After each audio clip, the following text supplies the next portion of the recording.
Hello, federal employees.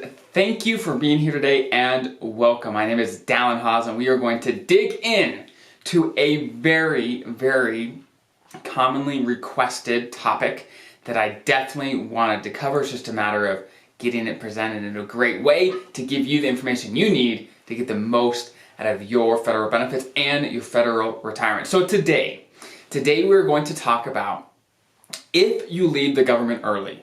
If you leave the government before you have an immediate retirement eligibility, before you hit a few of these metrics, then what are your options?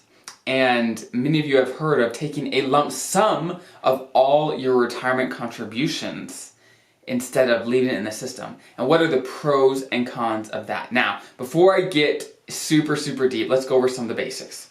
When I'm talking about retirement contributions, right now I am not talking about your TSP. Many people call that a retirement plan, and it is a retirement investment plan, but right now I'm talking about the retirement plan that comes along with being a federal FERS employee that will fund your pension down the road. So every paycheck as a federal employee, you put money into the system. And down the road, when you retire, when you start your pension, that is the big fund where your pension's paid out of, this big system. So basically, if you hit 20 years at age 60, 5 years at 62, or 30 years at your minimum retirement age, or 10 years at your minimum retirement age with a lowered pension, if you hit any of those, then you could retire right away, boom, and you'll get your pension right away. That's one option, right? But for many people that don't make it to any of those age spots or those years of service, you have the ability to take one of two options. First, you can wait for a deferred retirement. So basically, you don't start your pension until later. Let's say you did 20 years, but you're only, let's say, 45, right? You're 45 years old, you've done 20 years, and there's a great career opportunity that comes up, and you take it. There's two options. You can first, take a deferred retirement, and with 20 years of service, you'd be able to start your pension at age 60. But you're 45 right now, so you'd have to wait 15 years, and your pension would start at age 60, depending on your height, 3, and all those things during your career. So that's kind of how it works. So that's one option, is you can take a deferred retirement if you're not eligible. And the second option is that you can take a lump sum payment for everything you paid into the system, right? Like I said, every paycheck you pay money into the system to fund at least a portion of your pension down the road. So that is the two decisions. Do I wait for a deferred retirement, or do I just take a lump sum of my or all of the contributions I made into the system today? What makes the most sense? And a lot of people don't talk about this, but I definitely want to give you the information that you need to make an educated decision here. So the first thing to know is, okay, how much have you paid into the system, right? How much money are you contributing every paycheck, every year to fund your pension down the road? And is it worth it to take that all out in a lump sum or to wait down the road? So for every federal employee, first federal employee that was hired before 2013, you're contributing about 0.8% of your salary into the system, into the retirement system, right? If you were hired in 2013, then you contribute about 3.1% into the federal system, into this system. If you're hired after 2013, you put in about 4.4% into the system. So it's dramatic, right? If you were a federal employee hired in 2012, well, you're only contributing about 0.8% of your salary, but just a couple years later, you're contributing 4 to 6 times the amount. So it's dramatic. So first, know exactly how much you're putting into the system and know exactly what that lump sum payment would be. Let's do an example. So, for example, let's say you were hired in 2012. Well, let's say there's 3 employees. 3 employees, they all made 80 grand for 5 years. They worked for the federal government. They all made 80 grand for 5 years. The only difference was when they were hired. That's the only difference. The first employee was hired in 2012, right? And so he or she will put in 0.8% of that salary during those 5 years into the system. The next employee was hired in 2013. And so he will put about 3.1% of his salary during those 5 years into the system.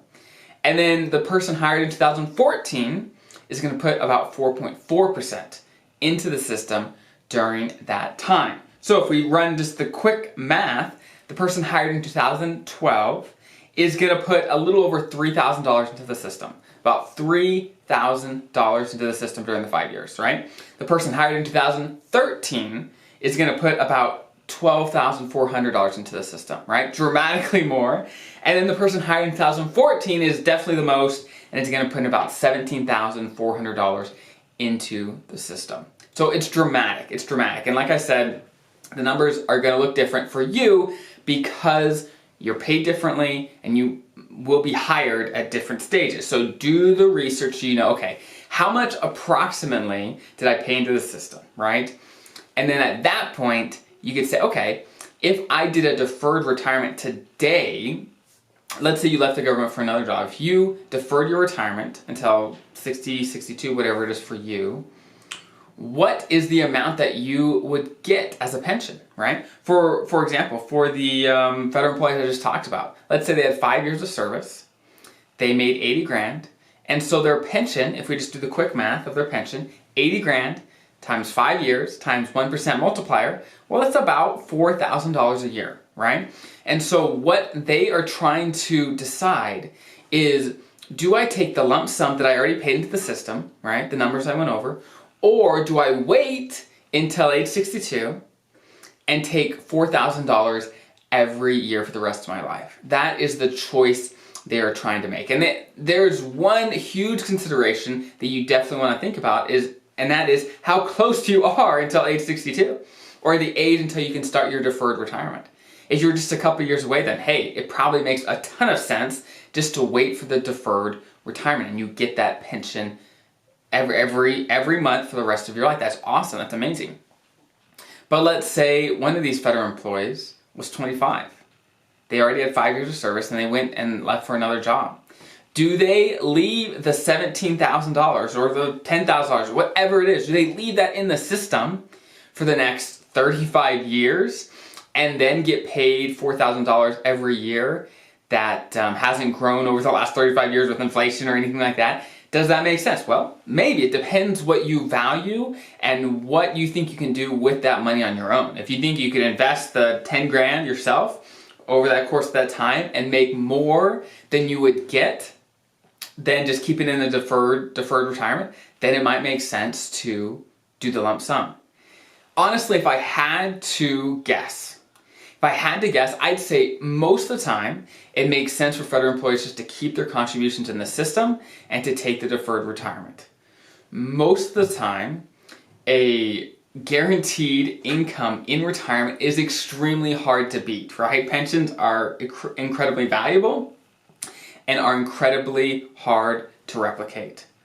That being said, in some cases, it may not make sense. It may make sense just to take the lump sum out and invest it for yourself. The issue with that is that now you're responsible, right? You have to take responsibility to make sure you're investing those things correctly and in a way that's going to grow over time first and not be too conservative, but not be too aggressive so that you lose your investment. You don't want to be too far on either side. So those are the sort of things to think about. Like I said, it's going to look very different for you. You're going to need, of course, your I-3, where you got paid during that time, as well as, okay, how much am I contributing into the federal system? And it depends on when you were hired. Like I said, if you want to see some of the numbers, like I said, I walk through this and I walk you through some of the numbers. Check out my article that's associated with this video in the description of the podcast, the YouTube, whatever, wherever you're consuming this. There's going to be a link to my blog.